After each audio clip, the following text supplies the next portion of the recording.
Apel a la violence. Sobre la violencia en las protestas. Últimamente está habiendo movilizaciones en distintos lugares del mundo. Chile, Ecuador, Francia, Hong Kong, Cataluña, Bolivia, Haití, Honduras, Líbano o Irak son algunos de estos lugares. Hay diferencias y parecidos en sus motivos, pero si hay algo que las asemeja es que todas muestran cierto grado de protesta dura, confrontativa, lo que se suele llamar protesta violenta. Y de esto queremos hablar. ¿Está justificada la violencia en las protestas? ¿Es una buena forma de manifestarse? ¿Sirve para algo? Obviamente no. La violencia nunca es la solución.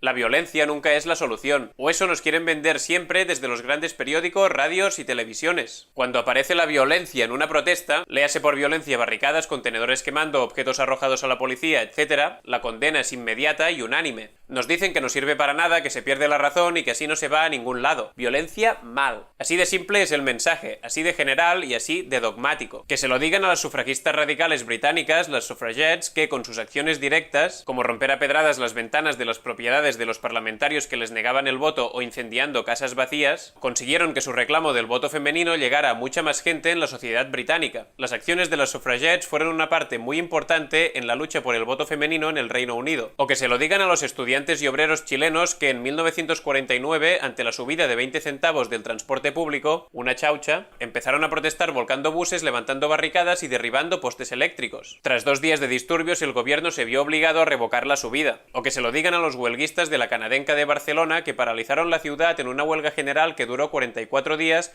con cortes de electricidad, protestas masivas y disturbios. Los obreros se mantuvieron firmes a la huelga a pesar de las amenazas de despido o incluso de cárcel por parte de la patronal y el gobierno. Finalmente lograron la jornada laboral de 8 horas, mejoras salariales, readmisión de los despedidos durante la huelga y libertad para los encarcelados. El resultado fue que España se convirtió en el primer país del mundo en establecer la jornada laboral de 8 horas universal y efectiva por ley. Los obreros de Barcelona lo consiguieron protestando de forma contundente y confrontativa, lo que hoy sería descalificado como protestas violentas. Con estos ejemplos rápidos ya vemos que la protesta un poco más dura sí que ha servido muchas veces. Es falso que no sirva para nada, así que primer mito desmentido. Ahora bien, ¿es la mejor opción? Pues la verdad es que es difícil establecer una mejor opción para protestar que sea infalible y perfecta en todas las situaciones. Cada movilización tiene sus características, su contexto y sus necesidades, así que no se puede establecer una forma de protesta como la mejor o la buena per se. Lo que sí está claro es que, por lo general, ningún humano se siente atraído por la violencia. A nadie le gusta protagonizar, presenciar o ser víctima de situaciones violentas. Es bastante obvio. Entonces, ¿cómo se llega a esta violencia? Para responder a esto, primero hay que mirar el mundo en el que vivimos. Y vivimos en un mundo en que la violencia aparece prácticamente en cada esquina. Un mundo que se organiza en sí mismo de forma violenta. De entrada es violencia que las personas tengan que competir entre ellas por un puesto de trabajo, es decir, competir entre ellas por poder satisfacer sus necesidades básicas.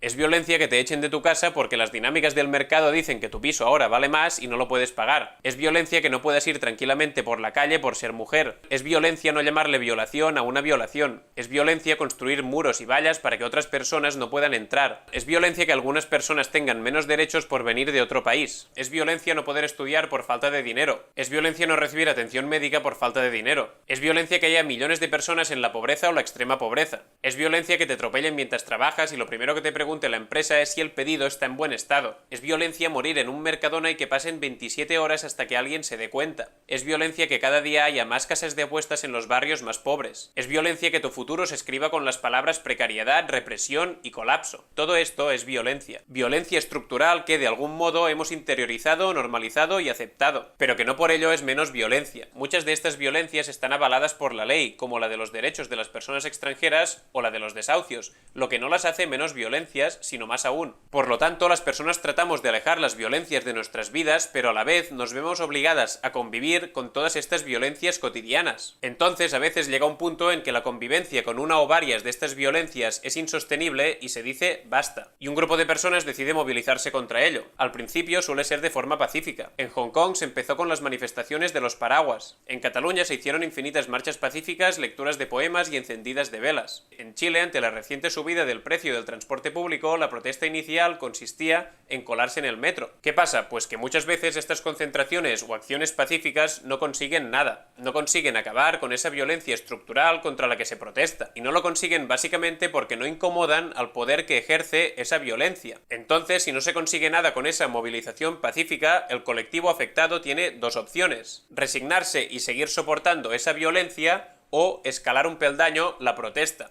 Si se opta por la segunda, se suele entrar entonces en el terreno de la desobediencia civil o resistencia pacífica. Es una forma de protesta un poco más confrontativa que la primera y también más efectiva. Consiste en identificar puntos clave que realmente afecten al normal funcionamiento de la ciudad o del país y bloquearlos. Cortar vías de tren, carreteras, paralizar puertos, aeropuertos o centrales eléctricas. No es activamente violento, pero sí afecta y mucho al gobierno o poder en cuestión. Estas acciones de protesta, si se sostienen durante suficientes días, pueden ser muy efectivas. ¿Pero qué suele pasar en estos casos? Pues que precisamente por su efectividad real, al poder que ejerce la violencia, esto no le gusta. Así que envía a sus cuerpos represores, la policía, a disolver la concentración. Y lo conseguirá, porque al ser poder, tiene tres cosas. 1. El monopolio de la fuerza. Cuerpos represivos mucho más armados y equipados que la sociedad civil. 2. Su protección jurídica. Están blindados por la ley. Ellos pueden pegar a un manifestante y no les pasa nada. Un manifestante les pega a ellos y va a la cárcel. Y 3. Impunidad policial. Los abusos de la policía quedarán impunes la gran mayoría de las veces, más aún si de ello depende la supervivencia del poder en cuestión. Entonces es muy probable que la policía logre disolver la concentración, ya que está en clarísima ventaja. Llegados a este punto, los manifestantes pueden, de nuevo, hacer dos cosas: o bien asumir que solo pueden protestar hasta el punto y en la forma en que se lo permite el propio poder contra el que se manifiestan, o bien negarse a asumir eso y resistir. Resistir significa defender la posición, negarse a que te echen, levantar barricadas, encenderlas si hace falta para protegerse y taparse la cara. Es decir, llega un punto muy claramente en el que si te niegas a asumir que no puedes manifestarte de la forma que crees efectiva, tienes que optar por la resistencia. Resistencia que implica autodefensa, protección y sí, cierto nivel de violencia. La idea no es hacer daño a nadie, pero sí mantenerse firme en el derecho a protestar contra una violencia que es estructural y que no se quiere sufrir más. Por cierto, quemar coches y negocios particulares nunca es el objetivo de las personas que se manifiestan. Esto normalmente lo hacen policías y grupos infiltrados para deslegitimar las protestas. De hecho, en España hay un documento que habla del síndrome de Sherwood. Este documento es el trabajo de final de máster de un comisario de los Mossos d'Esquadra, Policía Autonómica de Cataluña, que detalla cómo provocar la violencia de los colectivos a los que se quiere eliminar. Este trabajo explica que si la concentración o manifestación no se prevé bastante violenta, se puede llegar a provocar un poco, con detenciones poco justificadas y nada pacíficas unos días antes para calentar el ambiente. También se pueden hacer redadas a los lugares donde se encuentran habitualmente personas cercanas a la ideología de los convocantes, con la excusa de buscar drogas o lo que sea necesario. Este documento se enfoca en el movimiento Ocupa y anarquista de Barcelona, con mucha historia en la ciudad, pero es un método que podría haberse usado en otras partes del país, como las concentraciones rodea al Congreso o la manifestación de Atocha a Colón de Madrid. La redada estará especialmente mal hecha y con trato humillante para encender más los ánimos si es necesario. La consecuencia previsible de estos comportamientos previos y del diseño del dispositivo policial es que la manifestación acabe en una batalla campal. Es entonces cuando se producen las cargas policiales, que en ningún momento quieren ser disuasorias, no se disimula.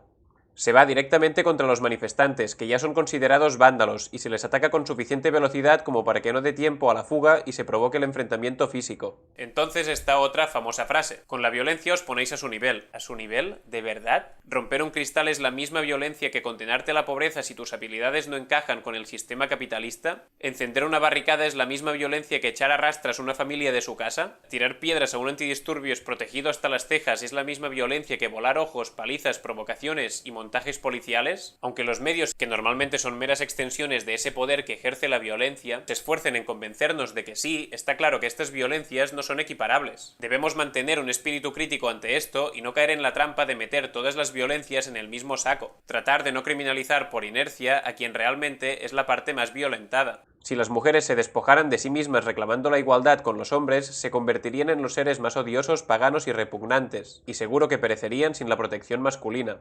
La reina Victoria afirmaba esto ante el movimiento sufragista de las mujeres en el Reino Unido. Otro mito que queremos desmentir es el de Gandhi. Dentro paréntesis. Gandhi abogó por la lucha pacífica y la resistencia no violenta. Sí, pero reducir la independencia de la India a él es dar una explicación muy parcializada. Mucho antes que Gandhi, en la India ya hubo movimientos independentistas que hicieron acciones directas y violentas contra la metrópoli británica, como la Nushilan Samiti, el partido Ghadar, el HSRA o el Ejército Nacional Indio. De hecho, miembros del propio Quit India Movement de Gandhi hicieron esto. Atacaron 550 oficinas de correos, 250 estaciones de tren y dañaron varias vías, destruido 70 comisarías de policía y quemado o atacado 85 edificios gubernamentales más. Hubo unos 2.500 avisos de cables de telégrafo cortados. Así que incluso dentro del propio movimiento de Gandhi hubo quien llevó la protesta un poco más allá. El desgaste que supuso la Segunda Guerra Mundial para el Reino Unido y los durísimos enfrentamientos de esos años entre musulmanes e hindús también forzaron mucho la situación que acabó llevando a la partición / independencia de la India.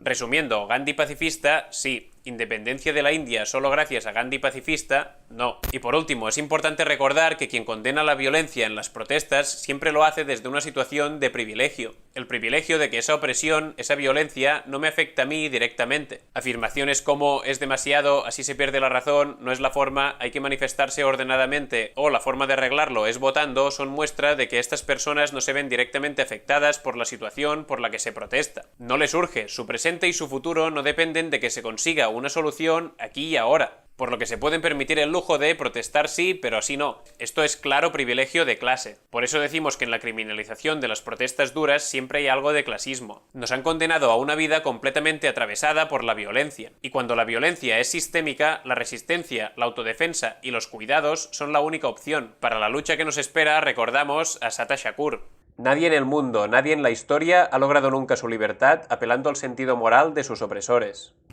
Pato. Son mis amigos, en la calle pasamos las horas. Son mis amigos, por encima de todas las cosas. Para más vídeos contra esta violencia de sistema, apóyanos. Gracias. Un minuto más.